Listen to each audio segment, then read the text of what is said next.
السلام علیکم پیارے دوستو، آج کے ویڈیو میں حضرت ادریس علیہ السلام اور موت کے فرشتے کا ایک عجیب و غریب واقعہ آپ کو بتائیں گے۔ یہ ویڈیو بہت ہی دلچسپ ہے، اس لیے اس کو آخر تک دیکھیے گا۔ اگر آپ نے ہمارے چینل کو سبسکرائب نہیں کیا تو اس کو سبسکرائب بھی کر لیں۔ حضرت ادریس علیہ السلام ایک دن اپنے کام سے فارغ ہو کر بیٹھے تھے کہ ملک الموت آدمی کی صورت میں مہمان کے طور پر رات کو حضرت ادریس علیہ السلام کے دروازے پر آ پہنچا۔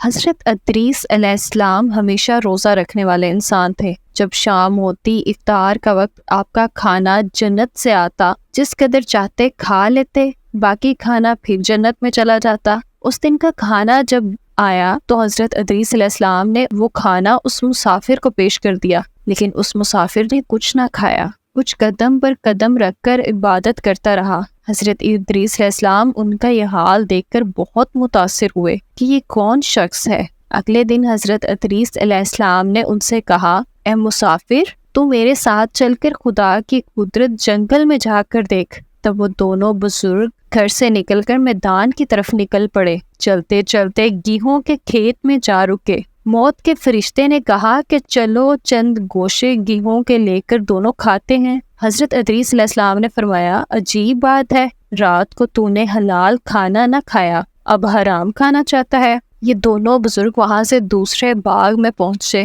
وہاں بھی انگوروں کو دیکھ کر حضرت اسرائیل علیہ السلام نے کھانے کا ارادہ فرمایا۔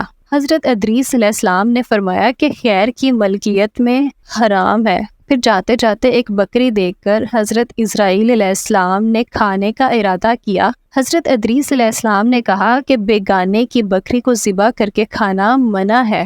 اس طرح 3 روز تک دونوں آپس میں گفتگو کرتے رہے۔ جب حضرت ادریس علیہ السلام کو لگا کہ یہ شخص انسان نہیں معلوم ہوتا، یہ کون شخص ہے، اور فرمایا، خدا کے واسطے ظاہر تو کر کہ تو کون ہے۔ مسافر نے کہا کہ میں اسرائیل علیہ السلام ہوں۔ حضرت ادریس علیہ السلام نے فرمایا کہ سب مخلوقات کی جان تم ہی نکالتے ہو؟ انہوں نے کہا، ہاں میں ہی نکالتا ہوں۔ حضرت ادریس علیہ السلام نے فرمایا، شاید تم میری جان قبض کرنے آئے ہو؟ انہوں نے کہا، نہیں، میں تو تمہارے ساتھ وقت گزارنے کے لیے آیا ہوں۔ حضرت ادریس علیہ السلام نے کہا کہ 3 دن سے تو میرے ساتھ ہے، کیا اس وقت بھی تو نے کسی کی جان قبض کی ہے؟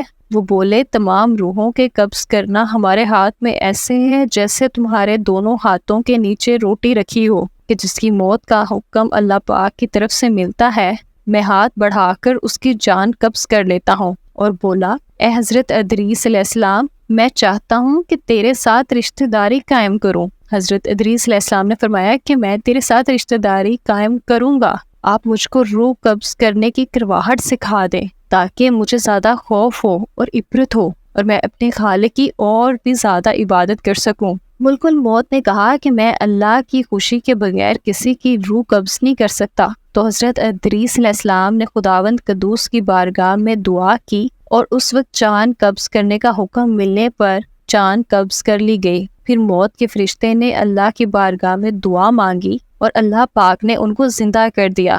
حضرت ادریس علیہ السلام نے ملک الموت کو اپنی گود میں لے لیا اور دونوں نے آپس میں رشتہ داری قائم کر لی۔ پھر موت کے فرشتے نے حضرت ادریس علیہ السلام سے پوچھا، اے ادریس علیہ السلام، جان نکلنے کی تلخی کیسی تھی؟ وہ بولے، جیسے کسی زندہ جانور کی کھال سر سے پاؤں تک کھدیڑی جاتی ہے۔ موت کے فرشتے نے کہا، اے بھائی، قسم ہے رب العالمین کی، جس سے میں نے تیرے ساتھ احسان کیا، اور جتنی آسانی میں نے آپ کے ساتھ کی، ایسا میں نے کسی کے ساتھ نہیں کیا۔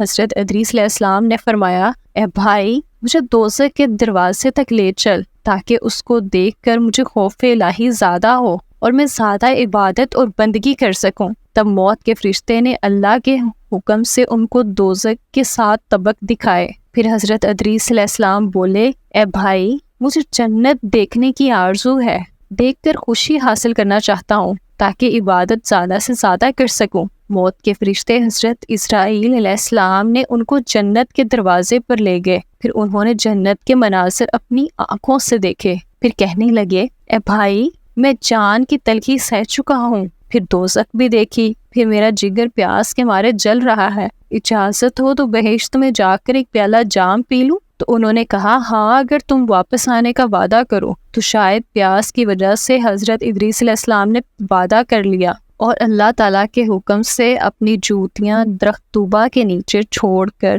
بہشت میں داخل ہو گئے، کیونکہ باہر آنے کا وعدہ کیا تھا، اور نالین کو بھی درخت کے نیچے چھوڑ آئے تھے۔ کچھ دیر بعد موت کے فرشتے نے ان کو آواز دی، اے بھائی دیری مت کرو۔ تو جواب میں حضرت ادریس علیہ السلام نے فرمایا، اے مہربان، اللہ تعالیٰ فرماتا ہے کہ ہر نفس کو موت کا ذائقہ چکھنا ہے، تو میں نے موت کا مزہ چکھ لیا ہے، اور میں دوزخ میں بھی پہنچ چکا ہوں، جنت بھی دیکھ لی ہے، اور اللہ تعالیٰ عز و جل فرماتے ہیں کہ ان کو وہاں نہ کوئی تکلیف پہنچے گی اور نہ ان کو وہاں سے نکالا جائے گا، کیونکہ جو جنت میں گیا وہ واپس نہیں آئے گا۔ اے بھائی اب میں ہرگز نہیں آؤں گا۔ بارگاہ الہی سے آواز آئی، اے اسرائیل علیہ السلام، تو حضرت ادریس علیہ السلام کو چھوڑ کر چلا گیا، میں نے ان کی تقدیر میں یہی لکھا تھا۔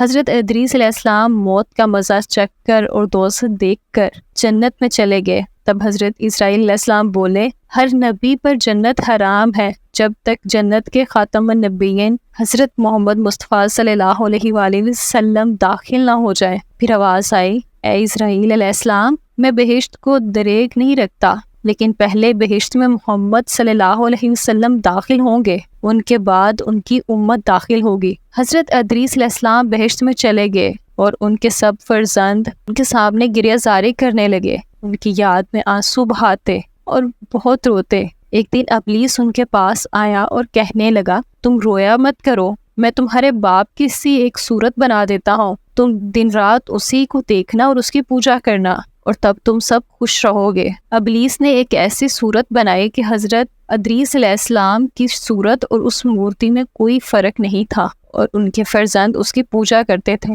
کہ دھیرے دھیرے بت پوجنے کا رواج پوری دنیا میں پھیل گیا۔ کوئی آدمی اللہ تبارک تعالیٰ کو نہ جانتا، نہ کسی کے پاس علم تھا اور نہ اچھا عمل۔ بعد میں خدائے تعالیٰ نے حضرت نوح علیہ السلام کو پیغمبر بنا کر بھیجا تاکہ ان کو ہدایت کی راہ دکھا سکے۔ اللہ پاک ہم سب کو نیک عمال کرنے کی توفیق عطا فرمائے اور انبیاء کرام کے بتائے ہوئے طریقوں پر چلنے کی توفیق عطا فرمائے۔